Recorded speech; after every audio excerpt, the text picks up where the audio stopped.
தெரியுமா? ஆள் மனதாவது அதாவது உர்றா, நான் சொல்றதை கேளு, அதிகாரம் தான் பெருசு என்று நினைக்கிறீர்கள். ஆள் மனதா ரொம்ப எம்பத்தட்டிக்கா இருக்கும். என்னை காப்பாற்றுறதா அதனுடைய முதல் வேலை, என்னை சரி பண்றதா என்னுடைய முதல் வேலை. உடம்பினுடைய பாகங்கள் அந்த உடம்பை முதல்ல காப்பாற்ற ட்ரை பண்ணு. தெரியுமா, இந்தியன்ஸ்லாம் சீக்கிரமா ஒபீஸ் ஆவாங்க அப்படின்னு சொல்லுவாங்க. ஏன்னு தெரியுமா? இந்தியாவிலிருந்து சில குறிப்பிட்ட திசை நோக்கி இருக்கக்கூடிய பல நாடுகளை சேர்ந்தவர்கள் சீக்கிரமே உடம்பு குண்டு ஆயிடுவாங்க, ஒபீஸ் ஆவாங்க அப்படின்னு சொல்லுவாங்க. ஏன் அப்படின்னா, அந்த பகுதிகள் எல்லாம் பல நூறாண்டுகளுக்கு முன்பு பெரும் பஞ்சபூமியாக இருந்த பகுதிகள். அந்த காலகட்டத்தில் மனிதனுக்கு என்றைக்கு உணவு கிடைக்கிறதோ அன்றைக்கு தான் சாப்பிடுவான், செத்து போயிடுவான். ஒரு நாள் சாப்பிடுவான், 2ஆம் நாள் எக்கச்சக்கமாக சாப்பிடுவான், கிடச்சிச்சின்னு எக்கச்சக்கமாக சாப்பிட்டு வயிற்றை ஃபில் பண்ணி பார்ப்பான், 10 நாள் சாப்பிடாம கிடப்பான். அப்படியான ஒரு தொடர்ச்சி நீண்ட நெடுங்காலம் இருந்த பகுதிகள்லாம் உண்டு. அங்கே இருக்கக்கூடிய பகுதிகள்லாம் இன்னமும் கூட அந்த பாடியோட மெட்டாபாலிசம் டிசைன் எப்படி இருக்குன்னு கேட்டிங்கன்னா, அது நீங்கள் 8 இட்லி சாப்பிட்டு ஏன் தெரியுமா பசிக்குது, அது நீங்கள் சாப்பிட்ட 5 இட்லியே முதல்ல ஃபேட் ஆகிடும். ஏன்னா இந்த கிறுக்கு பையன் நாளைக்கு சாப்பிடுவோன்னா சாப்பிடாதாலும் தெரியாது, இந்த உடம்பை காப்பாற்றணும், அதனால் நாளைக்கு சாப்பிடாட்டியும் உசுரோடு இருக்கிறதுக்காக அது சக்தியாக அதை மாற்றி வைத்து கொள்ளும். இத்தனை நூறாண்டுகள் கடந்தும் கூட இன்னமும் மூளை நம்பவில்லை நம்மை, நாம் 3 வேளையும் சரியாக சாப்பிடுவோம். இப்போ 7 வேளை சாப்பிட்றது தனிக்கு. நைட்டு 11 மணிக்கு ஸ்விக்கியில் ஆர்டர் பண்ணி சாப்பிட்றோம், நடுவில் 11 மணி 12 மணிக்கு சாப்பிட்றோம், காலையில் 3 மணிக்கெலாம் மெட்ராஸில் பிரியாணி விற்கிறாங்க, கூட்டமாக எக்கச்சக்கமான பேர் போய் சாப்பிட்றோம். காலையில் ஷூட்டிங் முடிச்சு 5 மணிக்கு வெளியில் வந்தாலும் 10 வருஷத்துக்கு முன்னால் டீ குடிக்க கடை இருக்காது, எப்படா கடை துற பையன் டீ கடை வாசல்லாம் உட்காந்துருப்போம். இப்போ ஷூட்டிங் முடிச்சுட்டு 3 மணிக்கு போகிறாங்க சாப்பிட்றதுக்கு பிரியாணி சாப்பிடும். அப்போ கூட இந்த உடம்பு நம்பலை, இந்த மூளை இன்னும் நம்பலை, இப்போ 3 வேளையை ஒழுங்காக சாப்பிடுகிறோம்னு அந்த உடம்பை காப்பாற்ற அது போராடிக்கிட்டே இருக்குது. அதுக்கு நம்பிக்கை வர வரைக்கும் அது போராடும். உங்கள் மூளையும் உங்கள் மனசும் உங்கள் உள்ளுணர்வும் உங்களை காப்பாற்ற போராடி கொண்டே இருக்கும். அதனால சொல்கிறேன், மனதின் குரலை கேளுங்கள். அது தவறு என்று சொன்னால் அதை கேளுங்கள். அது ஒரு அலாரம் அடிக்கும், இது தப்பு வேணான்னு சொல்லும். சாப்பிட்டுட்டு இருக்கல போதும்னு சொல்லும், இன்னைக்கு நைட்டு பரோட்டா வேண்டான்னு சொல்லும், இவன் கூட சேராதுன்னு சொல்லும், இவன் கூட சேருன்னு சொல்லும், இதை படின்னு சொல்லும், இதை படிக்காதுன்னு சொல்லும். கடைசியாக ஒரு முறை மட்டும் இதை நான் செஞ்சுக்கிறேன், உங்கள் மனசோட நீங்கள் சண்டை போடுறப்ப சனியை முடிச்சவனே வேணாண்டா, இது கடைசி முறை, நீ 100 தடவை சொல்லிட்டா கடைசி முறைன்னு ஒன்று கிடையவே கிடையாது, இதுலேருந்து வெளியில் போன்னு இது சொல்லும். உன் அறிவுக்கும் புத்திக்கும் ஒத்துக்கொள்ளாத இடத்தில் ஒரு நிமிடமும் தங்காது என்றது உங்களை இதை அறிவுறுத்தும். மனதின் குரலை கேட்க பழகுங்கள். உங்கள் மனதை விட சிறந்த ஆலோசனை உங்களுக்கு யாராலும் தர முடியாது. மற்றவெல்லாம் உங்ககிட்ட கேட்டு உங்ககிட்ட சொல்கிறவன் தான் இல்லையா? அது மட்டும்தான் உங்களை புரிஞ்சு உங்ககிட்டே பேசுகிறாள். அந்த அலாரம் அடிக்கிறதுக்கு ஒரு காலகட்டம் இருக்குது, ஒரு கட்டத்துக்கு மேலே அதுவும் கடுப்பாயிடும். என்ன அடி அடித்தாலும் கேட்க மாட்டேங்கிறான்னு அதுக்கப்புறம் அதை சொல்கிறது நிறுத்திடும். அதை சொல்கிறது நிறுத்தின பிறகு ஊரில் எவன் சொன்னாலும் கேட்கறதுக்கான மைண்டே இருக்காது. ஆழ் மனதின் குரலை கேட்க தயாரில்லாதவர் எவர் குரலையும் கேட்க தயாராக இருக்கவே மாட்டார். ஆழ் மனதின் குரலை கேட்பதற்கு ரெடியாக இருங்கள். உங்கள் மனதையும் மூளையும் பத்திரப்படுத்தக்கூடிய வேலையை அது சரியாக செய்து கொண்டே இருக்கிறது. That call the cut feeling. Respect that. உள்ளுணர்வு உங்களுக்கு கொண்டு சொல்லுகிற போது அதை செய்யுங்கள். கவனமாக இருங்கள், அதை மதியுங்கள். யாராரோ சொல்வதை கேட்பதை விட 100 புத்தகங்கள் சொல்வதை கேட்பதை விட முதல் முக்கியமானது உங்களுடைய ஆழ்மனது சொல்வதை கேட்பதற்கான தயாரிப்பை நீங்கள் வைத்துக் கொள்வது தான். அது பெரும்பாலும் உங்களுடைய வழக்கமான சிற்றின்பங்களுக்கு எதிராகத்தான் பேசும். உங்களுடைய சிற்றின்பங்களுக்கு எதிராகத்தான் உங்களுடைய ஆழ்மனது பேசும். ஏன்னா ஆழ்மனதுக்கு உங்களை நல்லா வச்சுக்கணுங்கிறது மட்டும்தான் ஆசையாக இருக்கும். உங்களுடைய சிற்றின்பங்களுக்கு எதிராக அது பேசிக்கொண்டே இருக்கும். அந்த உரையாடலை நிகழ்த்தி கொண்டே இருங்கள். பெரிய அறிஞர்கள் எல்லாம் பேசுகிற போது சொல்லுகிறார்கள், நீங்கள் மற்றவர்களோடு பேசுவதை விட உங்களோடு சற்று நேரம் பேசுங்கள். இந்த போர் அடிச்சு உட்கார வைங்க அப்படின்னு சொல்றதுக்கான காரணம் கூட தான். நீங்கள் தனியாக உட்காந்துருக்கல, சின்ன குழந்தைங்களாம் ஞாபகம் இருக்கா, அவங்கள்ட்டே பேசிப்பாங்க, கவனிச்சிருக்கீங்களா? அவங்ககிட்டே பேசிட்டு இருப்பாங்க. குழந்தைகள் கனவிலே பேசுவார்கள். தேவதைகள் அவர்களோடு வந்து பேசுவதாக ஒரு நம்பிக்கை உண்டு. மனிதர்களோடு மட்டுமே பேசுவதல்ல உரையாடல். மனிதன் தன்னோடு பேசுவது பெரு உரையாடல், தன் ஆள் மனதோடு பேசுவது ஒரு உரையாடல். பார்க்கறதுக்கு கொஞ்சம் பைத்தியம் மாதிரி அது தெரிஞ்சாலும் கூட பரவாயில்ல, தனி ரூமில் உட்காந்துக்கிட்டாவது நீங்கள் ஆள் மனதோட பேச பழகுங்க. வைரமுத்து ஒரு கவிதையில் சொல்லுவார், அவர் என்ன பண்ணுவார், அந்த ஊரில் இயற்கையை ரசிப்பதற்கு ஒரு பையன் வந்திருப்பான், அவன் இயற்கை அழகு அப்படி இப்படிலாம் பேசிக்கிட்டு இருப்பான். அவனை ஊருக்குள்ள எல்லாம் என்ன சொல்லிட்டு இருப்பான், ஒரு பைத்தியக்கார பையன் போயிட்டு மலைமுகட்டு உட்காந்துட்டு நிலா பார்க்குறேங்கிறான், ஏதோ சாரல் மழை என்று அதை பற்றி கவிதை எழுதிக்கிட்டு இருக்கான் அப்படின்னு அவனை பற்றிலாம் பேசிக்கிட்டு இருப்பாங்க. அப்போ இந்த பையன் ஒருத்தர் சொல்லுவாப்புல, அந்த வந்த பையன் அவன் ஒரு வார்த்தை சொல்லுவான், ஊருக்குள் ஒரு பைத்தியம் வந்திருப்பதாக நிறைய பைத்தியங்கள் பேசிக்கொண்டன அப்படின்னு. என்ன புரியாத வரைக்கும் அவன் பைத்தியம், அவனை புரியாத வரைக்கும் நாம் பைத்தியம். இங்கே எவன் பைத்தியம்னு கண்டுபிடிக்கிறதுல வேலை. உங்கள் ஆழ் மனதோடு உரையாட நீங்கள் சரியாக இருந்தால் எந்த பைத்தியமும் நம்மை அண்டாது. ஆழ் மனதோடு பேச பழகுங்கள்.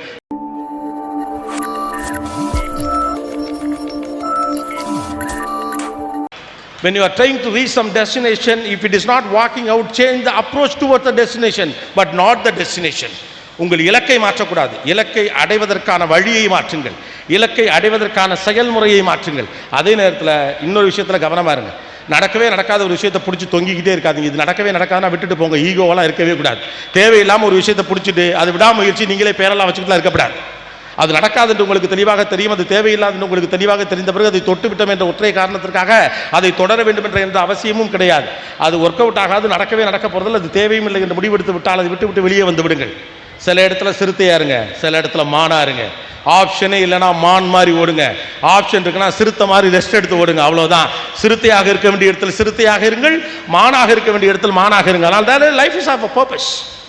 ஒரு கதை ஒன்று சொல்லுவாங்க. ஆப்பிரிக்கா காட்டில் காலை ஒரு சிங்கம் எழுந்திருக்கிறது ஒரு மானை வேட்டையாட.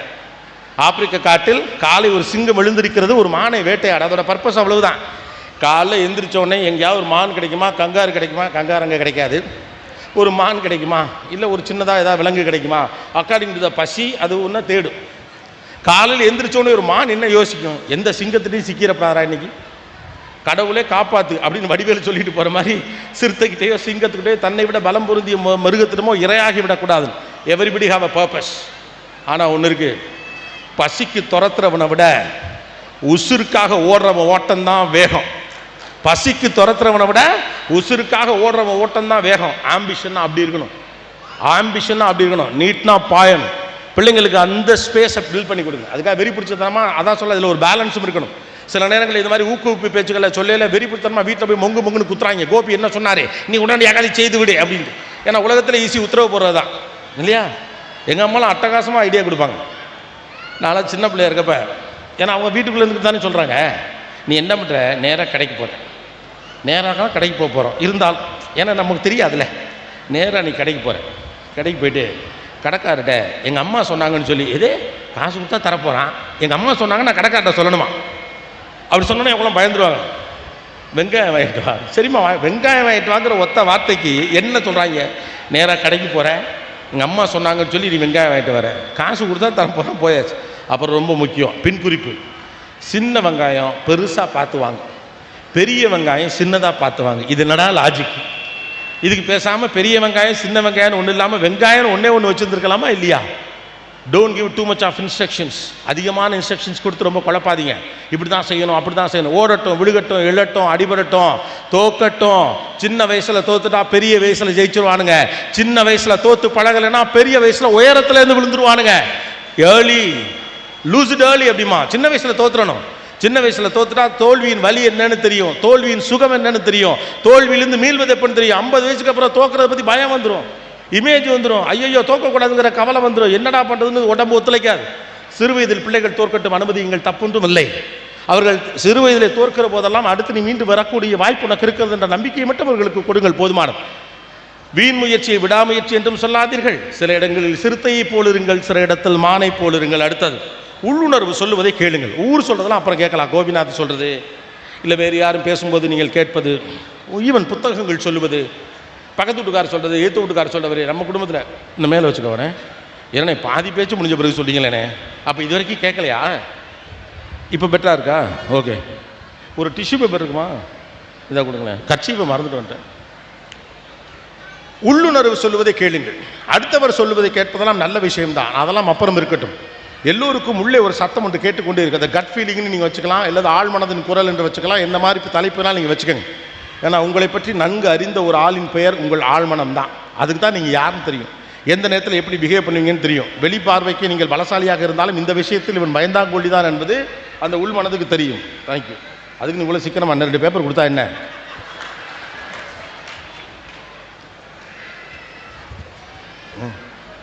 அங்கே யாருக்கோ தேவைப்படுது போட்டு ரைட்டு, பேப்பரை வேஸ்ட் பண்ணக்கூடாது தான். ஆழ்மனது ரொம்ப தொந்தரவு பண்ணுது, ஆரம்பிச்சதுலேருந்து போகவே மாட்டேங்குது. மனதின் குரல் ஒன்று எப்பொழுதுமே கேட்டுக்கொண்டிருக்கும், சின்ன வயசுலேருந்தே கேட்கும். அதுக்கு தான் கரெக்டாக தெரியும், இது உனக்கு ஒர்க் ஆகும், ஒர்க் ஆகாது, இந்த மாதிரி இவன் கெட்டவன் கூட பழகாதுன்னு சொல்லும், இவன் உன்ட்ட காரியத்துக்காகத்தான் பழகிறான், கவனமாக இரு அப்படின்னு சொல்லும்.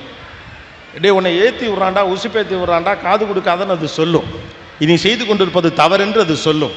இந்த அளவுக்கு மேல் நீ சாப்பிடாதே என்று சொல்லும். இந்த விஷயத்தை நீ கன்சியூம் பண்ணாதே என்று அது சொல்லும். தேங்க்ஸ் தம்பி, அடேப்பா ஒரு வார்த்தை கொடுத்துட்டாப்ல. நம்ம நாட்டோட பிரச்சனை இது, ஒன்றும் கிடைக்காது, கிடைச்சதுன்னா என்ன விடுறதுனே தெரியாது, மொத்தமாக கிடைக்கும். ஆழ்மனது தான் அவங்களுடைய பர்சனல் செக்ரட்டரி, அதுக்கு உங்களை பற்றி நல்லா தெரியும். It give you indications. சின்ன வயசில் பிள்ளைகள்கிட்ட ஆழ்மனது சொல்கிறத கேட்க பழகுங்க. ஆனால் நம்ம பிரச்சனை என்ன தெரியுமா, ஆழ்மனதாவது அதாவது உட்றா, நான் சொல்கிறத கேளு, அதிகாரம் தான் பெருசு என்று நினைக்கிறீர்கள். ஆழ்மனதான் ரொம்ப எம்பத்தட்டிக்காக இருக்கும். என்னை காப்பாற்றுறதா அதோடைய முதல் வேலை, என்னை சரி பண்ணுறதா என்னுடைய முதல் வேலை. உடம்பினுடைய பாகங்கள் அந்த உடம்பை முதல்ல காப்பாற்ற ட்ரை பண்ணு. தெரியுமா, இந்தியன்ஸ்லாம் சீக்கிரமாக ஒபீஸ் ஆவாங்க அப்படின்னு சொல்லுவாங்க. ஏன்னு தெரியுமா, இந்தியாவிலிருந்து சில குறிப்பிட்ட திசை நோக்கி இருக்கக்கூடிய பல நாடுகளை சேர்ந்தவர்கள் சீக்கிரமே உடம்பு குண்டு ஆயிடுவாங்க, ஒபீஸ் ஆவாங்க அப்படின்னு சொல்லுவாங்க. ஏன் அப்படின்னா அந்த பகுதிகள் எல்லாம் பல நூறாண்டுகளுக்கு முன்பு பெரும் பஞ்சபூமியாக இருந்த பகுதிகள். அந்த காலகட்டத்தில் மனிதனுக்கு என்றைக்கு உணவு கிடைக்கிறதோ அன்றைக்கு தான் சாப்பிடுவான், செத்து போயிடுவான். ஒரு நாள் சாப்பிடுவான், 2ஆம் நாள் எக்கச்சக்கமாக சாப்பிடுவான், கிடச்சிச்சின்னு எக்கச்சக்கமாக சாப்பிட்டு வயிற்றை ஃபில் பண்ணி பார்ப்பான், 10 நாள் சாப்பிடாம கிடப்பான். அப்படியான ஒரு தொடர்ச்சி நீண்ட நெடுங்காலம் இருந்த பகுதிகள்லாம் உண்டு. அங்கே இருக்கக்கூடிய பகுதிகள்லாம் இன்னமும் கூட அந்த பாடியோட மெட்டாபாலிசம் டிசைன் எப்படி இருக்குன்னு கேட்டிங்கன்னா, அது நீங்கள் 8 இட்லி சாப்பிட்டு ஏன் தெரியுமா பசிக்குது, அது நீங்கள் சாப்பிட்ட 5 இட்லியே முதல்ல ஃபேட் ஆகிடும். ஏன்னா இந்த கிறுக்கு பையன் நாளைக்கு சாப்பிடுவோன்னா சாப்பிடாதாலும் தெரியாது, இந்த உடம்பை காப்பாற்றணும், அதனால் நாளைக்கு சாப்பிடாட்டியும் உசுரோடு இருக்கிறதுக்காக அது சக்தியாக அதை மாற்றி வைத்து கொள்ளும். இத்தனை நூறாண்டுகள் கடந்தும் கூட இன்னமும் மூளை நம்பவில்லை நம்மை, நாம் 3 வேளையும் சரியாக சாப்பிடுவோம். இப்போ 7 வேளை சாப்பிட்றோம். இத்தனைக்கு நைட்டு 11 மணிக்கு ஸ்விக்கியில் ஆர்டர் பண்ணி சாப்பிட்றோம், நடுவில் 11 மணி 12 மணிக்கு சாப்பிட்றோம், காலையில் 3 மணிக்கெலாம் மெட்ராஸில் பிரியாணி விற்கிறாங்க, கூட்டமாக எக்கச்சக்கமான பேர் போய் சாப்பிட்றோம். காலையில் ஷூட்டிங் முடிச்சு 5 மணிக்கு வெளியில் வந்தாலும் 10 வருஷத்துக்கு முன்னால் டீ குடிக்க கடை இருக்காது, எப்படா கடை தர பையன் டீ கடை வாசல்லாம் உட்காந்துருப்போம். இப்போ ஷூட்டிங் முடிச்சுட்டு 3 மணிக்கு போகிறாங்க சாப்பிட்றதுக்கு பிரியாணி சாப்பிடும். அப்போ கூட இந்த உடம்பு நம்பலை, இந்த மூளை இன்னும் நம்பலை, இப்போ 3 வேளை ஒழுங்காக சாப்பிடுகிறோம்னு அந்த உடம்பை காப்பாற்ற அது போராடிக்கிட்டே இருக்குது. அதுக்கு நம்பிக்கை வர வரைக்கும் அது போராடும். உங்கள் மூளையும் உங்கள் மனசும் உங்கள் உள்ளுணர்வும் உங்களை காப்பாற்ற போராடி கொண்டே இருக்கும். அதனால சொல்கிறேன், மனதின் குரலை கேளுங்கள். அது தவறு என்று சொன்னால் அதை கேளுங்கள். அது ஒரு அலாரம் அடிக்கும், இது தப்பு வேணான்னு சொல்லும். சாப்பிட்டுட்டு இருக்கல போதும்னு சொல்லும், இன்னைக்கு நைட்டு பரோட்டா வேண்டான்னு சொல்லும், இவன் கூட சேராதுன்னு சொல்லும், இவன் கூட சேருன்னு சொல்லும், இதை படின்னு சொல்லும், இதை படிக்காதுன்னு சொல்லும். கடைசியாக ஒரு முறை மட்டும் இதை நான் செஞ்சுக்கிறேன், உங்கள் மனசோட நீங்கள் சண்டை போடுறப்ப சனியை முடிச்சவனே வேணாண்டா, இது கடைசி முறை, நீ 100 தடவை சொல்லிட்டா கடைசி முறைன்னு ஒன்று கிடையவே கிடையாது, இதுலேருந்து வெளியில் போன்னு இது சொல்லும். உன் அறிவுக்கும் புத்திக்கும் ஒத்துக்கொள்ளாத இடத்தில் ஒரு நிமிடமும் தங்காது என்றது உங்களை இது அறிவுறுத்தும். மனதின் குரலை கேட்க பழகுங்கள். உங்கள் மனதை விட சிறந்த ஆலோசனை உங்களுக்கு யாராலும் தர முடியாது. மற்றவெல்லாம் உங்ககிட்ட கேட்டு உங்ககிட்ட சொல்கிறவன் தான் இல்லையா, அது மட்டும்தான் உங்களை புரிஞ்சு உங்ககிட்டே பேசுகிறாள். அந்த அலாரம் அடிக்கிறதுக்கு ஒரு காலகட்டம் இருக்குது, ஒரு கட்டத்துக்கு மேலே அதுவும் கடுப்பாயிடும். என்ன அடி அடித்தாலும் கேட்க மாட்டேங்கிறான்னு அதுக்கப்புறம் அதை சொல்கிறது நிறுத்திடும். அதை சொல்கிறது நிறுத்தின பிறகு ஊரில் எவன் சொன்னாலும் கேட்கறதுக்கான மைண்டே இருக்காது. ஆழ் மனதின் குரலை கேட்க தயாரில்லாதவர் எவர் குரலையும் கேட்க தயாராக இருக்கவே மாட்டார். ஆழ் மனதின் குரலை கேட்பதற்கு ரெடியாக இருங்கள். உங்கள் மனதையும் மூளையும் பத்திரப்படுத்தக்கூடிய வேலையை அது சரியாக செய்து கொண்டே இருக்கிறது. That call the cut feeling. Respect that. உள்ளுணர்வு உங்களுக்கு கொண்டு சொல்லுகிற போது அதை செய்யுங்கள். கவனமாக இருங்கள், அதை மதியுங்கள். யாரோ சொல்வதை கேட்பதை விட 100 புத்தகங்கள் சொல்வதை கேட்பதை விட முதல் முக்கியமானது உங்களுடைய ஆழ்மனது சொல்வதை கேட்பதற்கான தயாரிப்பை நீங்கள் வைத்துக் கொள்வது தான். அது பெரும்பாலும் உங்களுடைய வழக்கமான சிற்றின்பங்களுக்கு எதிராகத்தான் பேசும். உங்களுடைய சிற்றின்பங்களுக்கு எதிராகத்தான் உங்களுடைய ஆழ்மனது பேசும். ஏன்னா ஆழ்மனதுக்கு உங்களை நல்லா வச்சுக்கணுங்கிறது மட்டும்தான் ஆசையாக இருக்கும். உங்களுடைய சிற்றின்பங்களுக்கு எதிராக அது பேசிக்கொண்டே இருக்கும். அந்த உரையாடலை நிகழ்த்தி கொண்டே இருங்கள். பெரிய அறிஞர்கள் எல்லாம் பேசுகிற போது சொல்லுகிறார்கள், நீங்கள் மற்றவர்களோடு பேசுவதை விட உங்களோடு சற்று நேரம் பேசுங்கள். இந்த போர் அடிச்சு உட்கார வைங்க அப்படின்னு சொல்றதுக்கான காரணம் கூட தான். நீங்கள் தனியாக உட்காந்துருக்கல, சின்ன குழந்தைங்களாம் ஞாபகம் இருக்கா, அவங்கள்ட்டே பேசிப்பாங்க, கவனிச்சிருக்கீங்களா? அவங்ககிட்டே பேசிட்டு இருப்பாங்க. குழந்தைகள் கனவிலே பேசுவார்கள். தேவதைகள் அவர்களோடு வந்து பேசுவதாக ஒரு நம்பிக்கை உண்டு. மனிதர்களோடு மட்டுமே பேசுவதல்ல உரையாடல். மனிதன் தன்னோடு பேசுவது பெரு உரையாடல், தன் ஆள் மனதோடு பேசுவது ஒரு உரையாடல். பார்க்கறதுக்கு கொஞ்சம் பைத்தியம் மாதிரி அது தெரிஞ்சாலும் கூட பரவாயில்ல, தனி ரூமில் உட்காந்துக்கிட்டாவது நீங்கள் ஆள் மனதோட பேச பழகுங்க. வைரமுத்து ஒரு கவிதையில் சொல்லுவார், அவர் என்ன பண்ணுவார், அந்த ஊரில் இயற்கையை ரசிப்பதற்கு ஒரு பையன் வந்திருப்பான், அவன் இயற்கை அழகு அப்படி இப்படிலாம் பேசிக்கிட்டு இருப்பான். அவனை ஊருக்குள்ள எல்லாம் என்ன சொல்லிட்டு இருப்பான், ஒரு பைத்தியக்கார பையவன் போயிட்டு மலைமுகட்டு உட்காந்துட்டு நிலா பார்க்குறேங்கிறான், ஏதோ சாரல் மழை என்று அதை பற்றி கவிதை எழுதிக்கிட்டு இருக்கான் அப்படின்னு அவனை பற்றிலாம் பேசிக்கிட்டு இருப்பாங்க. அப்போ இந்த பையன் ஒருத்தர் சொல்லுவாப்புல, அந்த வந்த பையன் அவன் ஒரு வார்த்தை சொல்லுவான், ஊருக்குள் ஒரு பைத்தியம் வந்திருப்பதாக நிறைய பைத்தியங்கள் பேசிக்கொண்டன அப்படின்னு.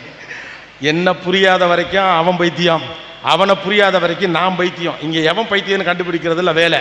உங்கள் ஆழ் மனதோடு உரையாட நீங்கள் சரியாக இருந்தால் எந்த பைத்தியமும் நம்மை அண்டாது. ஆழ் மனதோடு பேச பழகுங்கள்.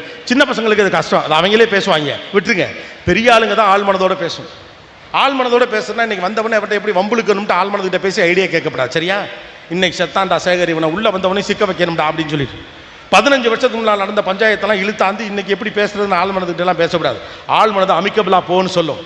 மனிதனுடைய பிள்ளைகளை ஏற்றுக்கொள்ள பழகுன்னு சொல்லும். அடுத்தவனை எந்த இடத்தில் மன்னிக்க வேண்டுமோ, எந்த அளவுக்கு விட்டுக் கொடுக்க வேண்டுமோ அந்த அளவுக்கு விட்டுக் கொடு என்று பேசும். அது உங்களுக்காக நிற்கும். அதோடு நீங்கள் நில்லுங்கள். அடுத்தது, நீங்கள் யாருடைய நேரத்தை செலவிடுகிறீர்கள் என்பது ரொம்ப முக்கியமானது. இதுக்கு முன்னதாக சொன்ன அத்தனையும் இதோடு தொடர்புடையது. What kind of a peer that you people build that matters.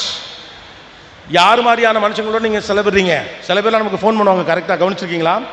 ஒன்றும் இல்லை மாப்பிள்ள, சும்மா இருக்கேன்னு ஃபோன் பண்ணேன், அவன் ஃபோனை எடுக்காதீங்க. உங்கள் நேரத்தை மதிப்பிட தெரியாத ஒரு மனிதரோடு நீங்கள் சேருவது அபத்தத்தின் உச்சம். உங்களை வேல்யூ பண்ணாதவன் உங்கள் நேரத்தையும் வேல்யூவே பண்ண மாட்டான். நான் சும்மா இருக்கேன் ஃபோன் பண்ணி எடுக்கிறதுக்கு நீங்கள் யாரு? உங்களோடு உரையாட வேண்டும் என்று எண்ணம். நேற்றே பேச நினைச்ச ஏதோ உங்கள் நினப்பா இருந்துச்சுன்னு பேசுகிறவன்ட்ட பேசுங்க. நான் சும்மா ஃப்ரீயாக இருக்கப்ப ஃபோன் பண்ணுறேன். அந்த பழக்கத்தை நீங்கள் ஆரம்பிச்சிங்க, உங்களுக்கு டெய்லி 100 கால் வரும். டெலிகாலர்லாம் ஃபோன் பண்ணி சும்மா போர் அடிச்சுட்டு உங்கள்கிட்ட பேசுனேன் அப்படிம்பாங்க. உங்கள் நேரத்தை மதிக்காதவர் உங்களை மதிக்காதவர் என்று உங்களுக்கு தெரிய வேண்டும். அல்லது நீங்கள் செய்து கொண்டிருக்கக்கூடிய வேலையின் மீது அவருக்கு அபிமானம் இல்லை என்று உங்களுக்கு தெரிய வேண்டும். நான் வரும்போது கவனிச்சுட்டு வந்தேன், டிரைவர் எனக்கு 3 ஃபோன் வந்துச்சு. 3 ஃபோன்லேயே அவர் சொல்கிறார், வண்டி ஓட்டிகிட்டு இருக்கேன், அப்புறம் பேசுங்க. நான் கவனிச்சுட்டே இருந்தேன். யாராவது அதே ஆள் திரும்ப ஃபோன் பண்ணாங்கன்னா அது யாருன்னு கேட்போம் அப்படின்னு. நல்ல வேலையாக திரும்ப யாரும் அதே ஆள் ஃபோன் பண்ணல. சில பேர்லாம் கவனிச்சிருக்கீங்களா இல்லையா? நீங்கள் ஒரு வேலையாக இருப்பதாக சொன்ன போதும் கூட அவர் திரும்பவும் உங்களுக்கு தொலைபேசியில் அழைப்பார். என்ன அப்படின்னா, என்ன மச்சான் வேலை இல்லையா, சும்மா ஃப்ரீயாக இருந்தால் தான் உங்களுக்கு கூப்பிட்டேன் பாரு. அவர் ஃப்ரீயாக இருக்கப்ப பொழுதுபோக்குறதுக்கான ஒரு கருவி. உங்களை வேலிடேட் பண்ணுற ஆட்களோடு இருங்க. ஏன்னா அவர்கள் ஏற்படுத்தப்படுற வைப்பு தான் ரொம்ப முக்கியமானது. சரியான மனிதர்களோடு பிள்ளைகளை சேர விடுங்கள், நீங்களும் சேருங்கள். ஒத்த மனதுடையவரோடு தான் சேர்ந்திருக்க வேண்டும் என்ற அவசியம் இல்லை. ஒரு டீம்ங்கிறது ஒரு குட் காம்பினேஷன். அதில் ஒரு டெவில்ஸ் அட்வொகேட் இருப்பார். நீங்கள் எவ்வளவு உயர்வான இடத்துல இருந்தாலும் தவறு என்று சொல்லுகிற துணிச்சலோடு ஒரு நபர் உங்களோடு இருந்தே ஆக வேண்டும். உங்களை எப்போதும் உசுப்பேற்றி கொண்டு நீங்கள் செய்வது தான் சரி என்று சொல்லக்கூடிய ஆட்களோடு தான் பழக வேண்டும் என்று நமக்கு தோன்றினாலும் கூட தவறை தவறென்றும் சரியை சரி என்றும் சொல்லுகிற சரியான நபர் ஒருவர் உங்களோடு இருந்தால் போதுமானது. உங்களை உசுப்பேற்றி விடுகிற ஒருவரும் உங்களுக்கு தேவையில்லை. அவன் தான் நல்ல நண்பனும் கூட. அவர்கள் தரக்கூடிய விஷயங்கள், அந்த மாதிரியான சர்க்கிள் இருக்குல்ல, அந்த சர்க்கிள் பேசுகிற விஷயங்கள் தான் அவங்க மனசில் ஏறப்போம். அவர்கள் இலக்கியம் பேசினால் உங்கள் மண்டையில் இலக்கியம் ஏறும், அரசியல் பேசினால் அரசியல் ஏறும், காசிப் பேசினா காசிப் தான் ஏறும், கண்டதை கடிதத்தை பேசினா அதுதான் மனசில் ஏறும். மைண்டு செட் ஆகிறதுங்கிறது சரியான நபர்களோடு சேர்ப்பதா. உங்களுக்கு சம்மந்தப்பட்டவர்களே சில பேர் இருக்கலாம். ஒரு கேரக்டர் இருப்பார், அவரை பார்த்தாலே ஒரு மாதிரி நல்லா இருக்கும். உங்கள் குடும்பத்தில் கூட இப்படி ஒருத்தர் இருப்பார், உங்கள் நண்பரில் கூட ஒருத்தர் இருப்பார். அப்படி இல்லைன்னு நினைக்காதீங்க, நீங்கள் போய் கவனிங்க. ஒருவேளை நீங்களே கூட அதுவாக இருக்கலாம். அவர் உங்களோடு பெரிதாக பேச வேண்டிய அவசியம் இல்லை, உங்களோடு உரையாட வேண்டிய அவசியம் இல்லை, உங்களுக்கு அறிவுரைகள் சொல்ல வேண்டும் என்ற அவசியமும் இல்லை. ஆனால் அவர் உங்களோடு இருந்தாலே மகிழ்ச்சியாக இருக்கும். இவங்கெல்லாம் தான் எனர்ஜி கிவர்ஸ்னு பேர், நமக்கு சக்தியை தரக்கூடியவர்கள். அப்படிப்பட்ட மனிதர்களோடு சேர்ந்து கொள்ளுங்கள். அவர்களிடம் நீங்கள் பணிந்து போவதில் எந்த தவறும் கிடையாது. நீங்கள் நன்றாக இருக்க வேண்டும் என்று நினைக்கக்கூடிய மனிதர்கள் நீங்கள் பக்கத்தில் இருந்தாலே நீங்கள் நன்றாக இருக்க முடியும். மாறாக எப்பொழுதும் தவறான விஷயங்களை பேசி உங்கள் மூளையை குழப்பிக் கொண்டே இருக்கக்கூடிய மனிதர்கள் உங்களுடைய ப்ராசஸிங் லிமிட்ஸை டிஸ்டர்ப் பண்ணிக்கிட்டே இருப்பாங்க. அவங்கள்ட்ட நீங்கள் கவனமாக இருங்க. அவங்களால் எந்த ஆதாயம் உங்களுக்கு கிடைத்தாலும் பரவாயில்லை, அவர்களிடமிருந்து நீங்கள் வெளியே வருவது தான் புத்திசாலித்தனம். Set a proper pier group. உங்களை சுவாரஸ்யப்படுத்தக்கூடிய, உங்களை என்டர்டெயின் பண்ணக்கூடிய க்ரௌடோட மட்டும் தான் நீங்கள் இருக்கணும்னு நீங்கள் நினச்சிங்கன்னா உங்களுக்கு தேவையான தகவல் உங்களுக்கு கிடைக்கவே கிடைக்காது. போர் அடித்தாலும் அவர் பேசுகிற விஷயத்தில் அற்புதமான விஷயங்கள் இருக்குன்னா அவரோடு பேச பழகுங்க. அதுதான் அறிவு. எது புரியுதோ அதை மட்டும் புரிஞ்சுக்கிறதுக்கு பேர் அறிவு இல்லை. எது புரியலையோ அதை நோக்கி நகர்வது தான் அறிவு. புரிந்ததை ஏற்றுக்கொள்வது அறிவு இல்லை. தெரிந்ததிலிருந்து தெரியாது கிட்டது செல்வது ஞானம். தெரிந்ததிலிருந்து தெரியாது கிட்டு செல்வது ஞானம். தெரிந்ததே இதுவென்று தெரியாமல் இருக்கிற போது தெரிந்ததிலிருந்து தெரியாதை தெரிந்து கொள்வது எப்படி அப்படின்னு ஈரோடு தமிழன்பன் சொல்லுவார். தெரிந்ததிலிருந்து தெரியாது கிட்டு செல்வதுதான் ஞானம். தெரிஞ்ச விஷயத்தையே திரும்ப திரும்ப பேசிக்கிட்டு நான் அறிவாளி நீ அறிவாளி மாற்றி மாற்றி ஒருத்தனை புகழ்ந்துக்கிட்டு இருக்கிறதுல என்ன புண்ணியம் இருக்குது? Go to the places. உங்களை விட உயர்வான தகுதி கொண்டவர்களோடு பழகுங்கள். உயர்வான தகுதினா கல்வியில், எம்பத்தியில், குணத்தில், பண்பில் அவர்களோடு பழகுவதற்கு முயற்சி செய்யுங்கள். அவர்கள் ஆட்டத்தில் உங்களை சேர்த்துக்கலாம், கூட போய் நில்லுங்க. கூட இருந்த கோவாலு மாதிரி கூட இருங்க, கூட இருந்த குமார் மாதிரி கூட இருங்க. ஒரு நாள் நீங்களே குமார் ஆயிடுவீங்க. கூட இருந்த குமாராக இருந்தவங்களாம் குமார் ஆயிடுவான் இல்லையா? அவங்க உங்கள் ப்ராசஸையும் தாட்ஸையும் மாற்றுவாங்க. ஒரு விஷயத்தை இத்தனை கோணத்தில் சிந்திக்க முடியும் என்ற தகவல்களை அவர்களிடம் தான் நீங்கள் பெற முடியும். அவர்களோடு நீங்கள் பழகுவது, அப்படிப்பட்ட நபர்களோடு நட்பு பாராட்டுவது, உங்களுடைய லிஸ்ட்டில் நீங்கள் இருக்கிறது, உங்களுடைய வாட்ஸ்அப் குரூப்பில் நீங்கள் இருக்கிறது 4 புத்தகம் படித்ததுக்கு சமமான ஒரு விஷயம். காலை எழுந்தவுடன் அவர் உங்களோட தொலைபேசியில் பேசுகிற போது நேற்று ஒரு புத்தகம் படித்தேன், அந்த புத்தகத்தில் இப்படி ஒரு விஷயம் இருக்குது என்று பேச ஆரம்பிப்பார். இன்னொரு நண்பர் உனக்கு தெரியுமா இந்த விஷயம் அப்படின்னு காலையிலே நம்ம தலையில் குப்பை எள்ளி ஒருத்தர் போடுவார். உங்கள் குப்பை தொட்டி குப்பரை கவுத்து வைங்கள், அதில் ஏற்கனவே 1000 குப்பை இருக்கு. ஊராமட்டு விஷயத்தெல்லாம் தெரிஞ்சுக்கிறதுக்கு என் குப்பையில் இடம் இல்லை, என் பிரச்சனை அவ்வளவு இருக்குது. நல்ல விஷயங்களை சேகரிப்பதற்கு தேவைப்படக்கூடிய மனிதர்களோடு எப்போது நாம் பழக ஆரம்பிக்கிறோமோ வாழ்க்கை ஆட்டோமேட்டிக்காக நல்லதாக மாறிடும். When you are with the right people, you will be in the right spot. If you are the wrong people, you will lead to the wrong place. That's it. பொருளை சிறுநர் செருக்கருக்கும் எஃபனிற் கூறிய தில் முயுவ விளக்க உரை. ஒருவன் பொருளை ஈட்ட வேண்டும், அவனுடைய பகைவரின் செருக்கை கெடுக்க வல்லவாள் அதைவிட கூர்மையானது வேறு இல்லை. சாலமன் பாப்பையா விளக்க உரை. எதையும் சாதிக்க எண்ணுவோர் பணத்தை சம்பாதியுங்கள். பகைவரின் அகங்காரத்தை அறுக்கும் கூரிய ஆயுதம் பணத்தை விட வேறு இல்லை. கலைஞர் விளக்க உரை. பகைவரின் செருக்கை அழிக்கும் தகுதியான கருவி பொருளைத் தவிர வேறொன்றும் இல்லாததால் அதனைச் சேமிக்க வேண்டியுள்ளது. செய்க பொருளைச் சிறுநர் செருக்கருக்கும் எஃபனிற் கூறிய தில் முயுவ விளக்க உரை. ஒருவன் பொருளை ஈட்ட வேண்டும், அவனுடைய பகைவரின் செருக்கை கெடுக்க வல்லவாள் அதைவிட கூர்மையானது வேறு இல்லை. சாலமன் பாப்பையா விளக்க உரை. எதையும் சாதிக்க எண்ணுவோர் பணத்தை சம்பாதியுங்கள். பகைவரின் அகங்காரத்தை அறுக்கும் கூரிய ஆயுதம் பணத்தை விட வேறு இல்லை. கலைஞர் விளக்க உரை. பகைவரின் செருக்கை அழிக்கும் தகுதியான கருவி பொருளைத் தவிர வேறொன்றும் இல்லாததால் அதனைச் சேமிக்க வேண்டியுள்ளது. செய்க பொருளைச் சிறுநர் செருக்கறுக்கும் எஃபெனிற் கூறிய தில் முயூவ விளக்க உரை. ஒருவன் பொருளை ஈட்ட வேண்டும், அவனுடைய பகைவரின் செருக்கைக் கெடுக்க வல்ல வாள் அதைவிட கூர்மையானது வேறு இல்லை. சாலமன் பாப்பையா விளக்க உரை. எதையும் சாதிக்க எண்ணுவோர் பணத்தைச் சம்பாதியுங்கள். பகைவரின் அகங்காரத்தை அறுக்கும் கூரிய ஆயுதம் பணத்தைவிட வேறு இல்லை. கலைஞர் விளக்க உரை. பகைவரின் செருக்கை அழிக்கும் தகுதியான கருவி பொருளைத் தவிர வேறொன்றும் இல்லாததால் அதனைச் சேமிக்க வேண்டியுள்ளது. செய்க பொருளைச் சிறுநர் செருக்கறுக்கும் எஃபெனிற் கூறிய தில் முயூவ விளக்க உரை. ஒருவன் பொருளை ஈட்ட வேண்டும், அவனுடைய பகைவரின் செருக்கைக் கெடுக்க வல்ல வாள் அதைவிட கூர்மையானது வேறு இல்லை. சாலமன் பாப்பையா விளக்க உரை. எதையும் சாதிக்க எண்ணுவோர் பணத்தைச் சம்பாதியுங்கள். பகைவரின் அகங்காரத்தை அறுக்கும் கூரிய ஆயுதம் பணத்தைவிட வேறு இல்லை. கலைஞர் விளக்க உரை. பகைவரின் செருக்கை அழிக்கும் தகுதியான கருவி பொருளைத் தவிர வேறொன்றும் இல்லாததால் அதனைச் சேமிக்க வேண்டியுள்ளது.